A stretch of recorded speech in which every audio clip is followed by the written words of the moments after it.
Stepping into the world of technology with us, as always, Steve Fung, the expert on what's happening trend-wise and otherwise. Are we hearing a little bit of a buzz about Samsung possibly taking over Nokia? Yeah, there's a bit of a rumor going around now. Last week, the rumor was that Nokia was preparing itself to be sold or up to be purchased, and then this week you hear now Samsung, maybe the company looking to on that transaction is looking at like $15 billion. The trade would be, and it would be an interesting transfer. But there's any reasons behind it is that the patents. You know, there's an ongoing patent war between Apple and most of the Android manufacturers, and Nokia does hold a very large patent repository, so it is definitely will be very beneficial to them. But we haven't really heard much from Nokia in recent times. At least I haven't seen a lot from Nokia in recent times that has totally set them apart like before. Yeah, they fell into the same hole that RIM fell into, where they failed to innovate with the times. Got comfortable. Yeah, where smartphones were taking over, they still were pushing out a heavy amount of feature phones. Where they would have had the lead at one point with certain phones that would have been considered smart, but then they fell off the boat a bit, and other companies just shot ahead. Samsung was one perfect example of that. Steve, let's talk about Samsung and Apple. They're at war, and it threatens to delay the release of the Galaxy 3. Definitely. Samsung is very confident that it will not affect their release. They've stated to their consumers that do not fear, our phone is going to be out. Don't worry about it. What happened with with Motorola, their phones got held in customs. So people that pre-ordered the HTC One X and the other phone, the 4G LTE phone that they brought out at the same time, was delayed for about 2 weeks. And this was all based on the infringement. So the phones come in, they had to be checked, and the process took about 2 weeks. And they're trying to get the same thing done to Samsung, which works in their favor. It slows down the phones. Is there really, though, an end in sight to the squabble between these two giants? Because Samsung is one of the largest suppliers to Apple. Yeah. I mean, you know, Samsung decides tomorrow, well, we're not supplying you anything at all. Well, Apple has equally as many challenges. Well, there are two different divisions, the department that sells the components and the mobile department. But what you will really find is that is a codependent relationship. I don't see that ending anytime soon. It's a big income for Samsung, and also Apple definitely needs the parts. They're not going to find anyone else ready to supply them as quickly and as capably as Samsung can. Isn't Apple also planning to come out with a television? Yes, it's rumored. It's rumored. They have an Apple TV product, which is a set-top box that will turn an average television into somewhat of a smart TV.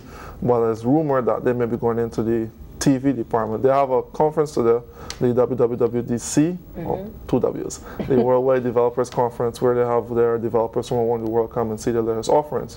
What you will see today for sure is the iOS 6, which will be the latest version of their software on their phones, and we may see a refresh of the iMacs and the MacBook Pro line. So there's a lot to look forward to there if you're an Apple person, definitely. I find the Apple TV concept to be quite interesting because it's coming on stream shortly after the Samsung Smart TV has made its entry onto the retail market. And that has made a change. It's changed, revolutionized how you use television. All you've got to do is provide the commands. No need for the remote control anymore. That's why that guy died. Just kidding. Talk to me about AVA. A-V-A. And they're known as avatars. It's actually a hologram that's being tested now in the New York metropolitan area, the airports, where you can ask questions and get directions. That's a neat kind of wizardry there. Definitely is, and hologram tech has been popping up and down a lot lately since they had Tupac on stage, or the hologram of Tupac. That wasn't really a hologram, more as it was an illusion. But since then, some technology has been popping up and down. It was an interesting concept.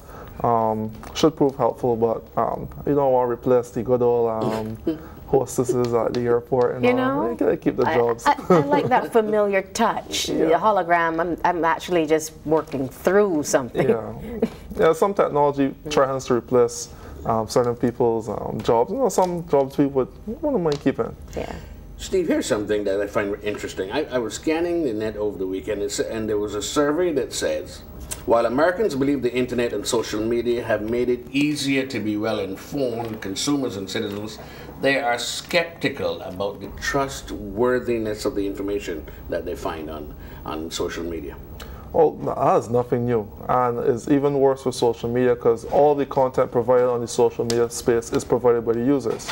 The company Facebook doesn't publish information, Twitter doesn't publish information, all the information comes from the users themselves. So something may go viral or start trending which may not necessarily be true.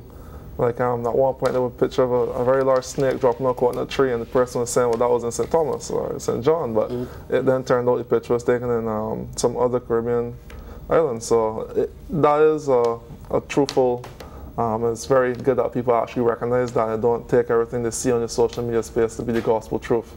But how do we in developing countries cope with it? Because a lot of what we see, a lot of the images that we see, we tend to accept as gospel. How do we deal with that information? How do we filter it? Well, it's always good to know that Nation News has a Facebook page, and they also have a website, so does the Advocate. So if you want a reliable source, you could check their Facebook page. It's pretty sure if it's breaking news that they will have it there. It's interesting that you mentioned that, because with modern technology as it is today, everyone's a pundit, everyone's a journalist, so to speak, because they're breaking the news, sometimes even before the actual media has actually gotten out there with the information. Indeed. President Barack Obama, when he was first elected, remember what he did? He said he couldn't part with it. His iPod? No. His BlackBerry. Oh, poor fella. Poor fella. No. He's going to have to part with it now, isn't he?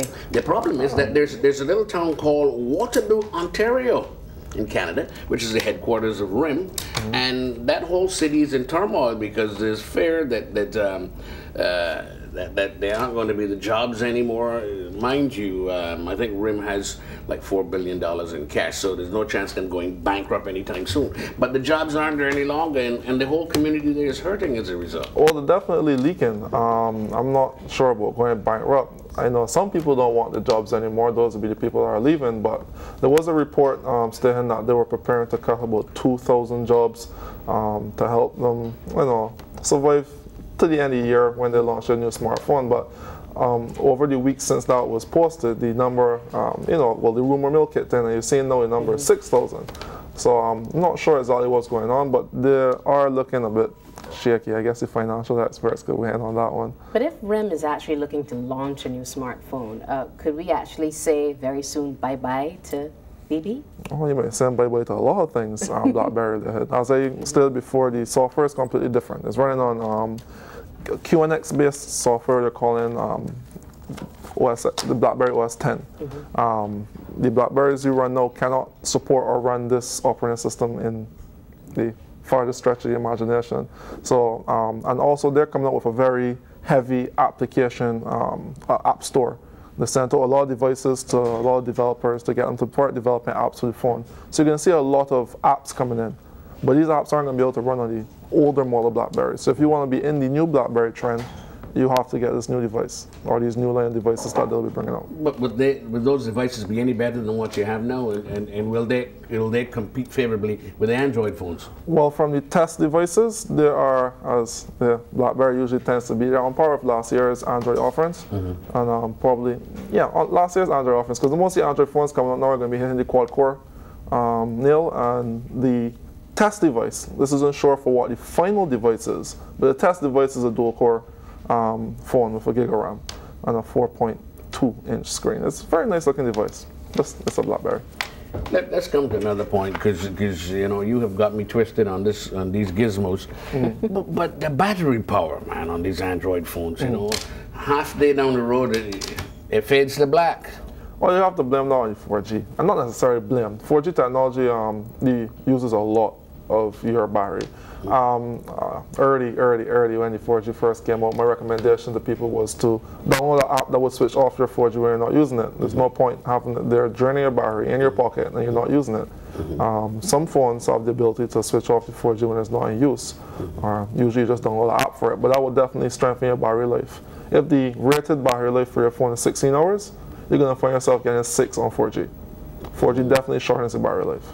And if you have a chance to use Wi-Fi nearby, use it. Wi-Fi uses a lot less battery than the 4G radio. Oh, I hadn't thought of that one. Yeah, and you also want to keep your GPS and your Bluetooth off unless you're using them. There's no point keeping it. It's like leaving the television on and then going to sleep. Exactly. No one needs to waste the But I do that all the time. In the middle of the night, I turn around and I think I have somebody visiting. It's company. It's good company. What can we expect with all of these rumored changes in terms of the market and takeovers? What can we expect for the consumer in terms of availability and cost effectiveness in our purchasing this new modern technology? And price. Yeah. Well, competition is always good. Unfortunately, we don't benefit from subsidized phones from carriers like how they do in the US. In terms of pricing, I find a lot of the newer phones are coming down here at reasonable prices, not too far off from the mark you will see in the US stores and the UK stores. So availability for us is still pretty good. I would love to see our carriers here strike some more deals. They carry Samsung Galaxy S2, but they're, more offerings that adapt to more people's needs, and the 3 is out, and we got the HTC One X. So we're gonna see, hopefully, if Samsung does go with Nokia. Nokia is known for design. Their design is awesome. Samsung is known for ugly phones. So we take a company with good, internals and good design, and we should get something awesome. Why, in a few moments we have left, why are we finding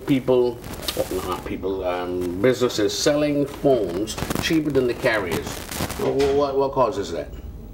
Businesses selling phones cheaper than the carriers? I think you mean the carriers selling phones cheaper than the businesses. The carriers will subsidize the cost. For example, But that's not what's really happening. There are a lot of little phone stores around town that you can buy. Oh, you mean in Barbados? Barbados oh, yeah, sorry. Okay. Yeah, well, the models are different.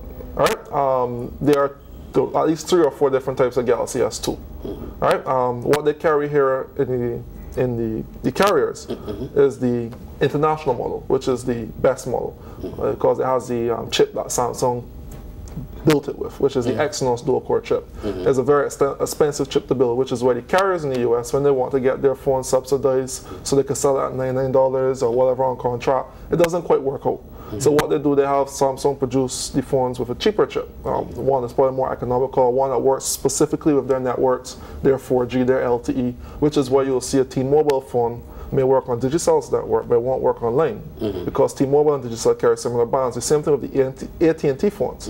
So they have different internals, and therefore they're cheaper phones because they're not as nice as the international versions. I tend to only buy international phones in case I have to switch between Digi or Lime, or if I have to travel, the phone works anywhere. So I try to stray away from these carrier branded phones. And I buy a phone is made by Samsung. I don't mind seeing Samsung on the back, but AT&T on the front or T-Mobile, they don't pay me for that, man. So they could keep their logo. There you go. You've answered the question, Steve Fung, as always. Thanks for enlightening us about the world of technology. We're going to take a break here and come back with more Morning Barbados, so please stay with us.